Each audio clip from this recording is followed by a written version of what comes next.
Kelanchal times, हर खबर पर हमारी नजर। नमस्कार, स्वागत है आप सभी का केलांचल टाइम्स में। मैं हूं आपके साथ मानसी त्यागी। विपक्षी खेमे के 141 सांसदों के निलंबन पर बीजेपी सांसद और अभिनेत्री हेमा मालिनी ने जो वजह बताई है वह काफी हैरान करने वाली है। कांग्रेस नेता ने मथुरा से बीजेपी की सांसद हेमा मालिनी का एक वीडियो शेयर किया है, जिसमें वो ये कह रही है कि विपक्षी सांसदों ने बहुत सारे सवाल उठाए और अजीब व्यवहार किया, इसीलिए उन्हें निलंबित कर दिया गया। हेमा मालिनी ने कहा है कि उन्होंने कुछ गलत किया है, इसीलिए उन्हें निलंबित कर दिया गया है।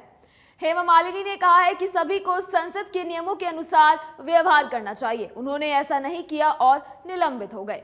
इसमें कुछ भी गलत नहीं है, यह सही है। उन्होंने आगे कहा है कि विपक्ष का एकमात्र लक्ष्य है संसद को बाधित करना और मोदी सरकार की खिलाफत करना है।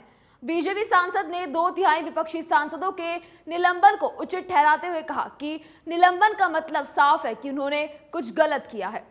तो ये आपको बता दें कि हेमा मालिनी का ये वीडियो शेयर करते हुए तेलंगाना कांग्रेस नेता सामाराम मोहन रेड्डी ने कहा कि आखिरकार बीजेपी के एक सांसद ने कांग्रेस और विपक्षी सांसदों के निलंबन की वजह का खुलासा कर दिया है। इसी के साथ ही हेमा मालिनी ने इंडिया गठबंधन की मंगलवार को हुई बैठक का भी जिक्र किया। हेमा मालिनी ने कहा है कि उनका लक्ष्य भी किसी भी तरह से संसद को नहीं चलने देना और मोदी सरकार को कैसे भी हटाना है। इसके लिए वे बहुत ही मेहनत कर रहे हैं, लेकिन वे सफल नहीं होंगे। बीजेपी सांसद हेमा मालिनी की टिप्पणी लोकसभा और राज्यसभा दोनों सदनों के 141 सांसदों को शेष शीतकालीन सत्र के लिए निलंबित किए जाने के बाद आई है। संसद में हंगामे के बाद सांसदों पर निलंबन की कार्रवाई की गई है। विपक्षी सांसद लोकसभा की सुरक्षा में हुई चूक मामले में सदन में गृह मंत्री अमित शाह के बयान की मांग कर रहे थे। लोकसभा अध्यक्ष ने कहा था कि सदन में सुरक्षा संबंधी कोई भी घटना सचिवालय के दायरे में आती है और वह केंद्र को हस्तक्षेप नहीं करने देंगे। 13 दिसंबर को लोकसभा में सुरक्षा उल्लंघन के बाद पिछले कुछ दिनों में कुल 141 सांसदों, लोकसभा से 95 और राज्यसभा से 46 को निलंबित कर दिया गया। सुरक्षा उल्लंघन की घटना पर विपक्षी सांसदों ने संसद में केंद्रीय गृह मंत्री अमित शाह से बयान देने की मांग की है।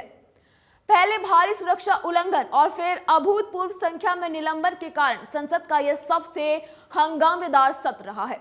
कुछ सांसदों को इस शेष सत्र के लिए निलंबित कर दिया गया है, जबकि अन्य अपने आचरण पर विशेषाधिकार समिति की रिपोर्ट का इंतजार कर रहे हैं। मेरे लगभग 15 वर्षों के संसदीय करियर में पहली बार मैं भी हालिया सुरक्षा उल्लंघन पर चर्चा के लिए एक तख्ती लेकर सदन के वेल में प्रवेश किया। मैंने अपनी @INC इंडिया सहयोगियों के साथ एकजुटता दिखाते हुए ऐसा किया, जो कांग्रेस सांसद शशि थरूर ने निलंबित होने से पहले मंगलवार को ट्वीट किया। सरकार से जवाबदेही की मांग करने के लिए अनुचित तरीके से निलंबित किया गया।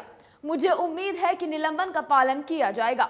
एक अनुचित प्रक्रिया के द्वारा अपवित्र किया जाना सम्मान का प्रतीक है। अभिनेत्री से नेता बनी मालिनी ने कहा है कि विपक्ष का एकमात्र लक्ष्य है संसद को बाधित करना और मोदी सरकार को उखाड़ फेंकना है।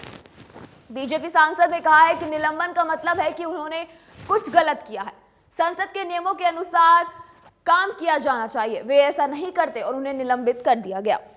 इसमें कुछ भी गलत नहीं है, यह सही है।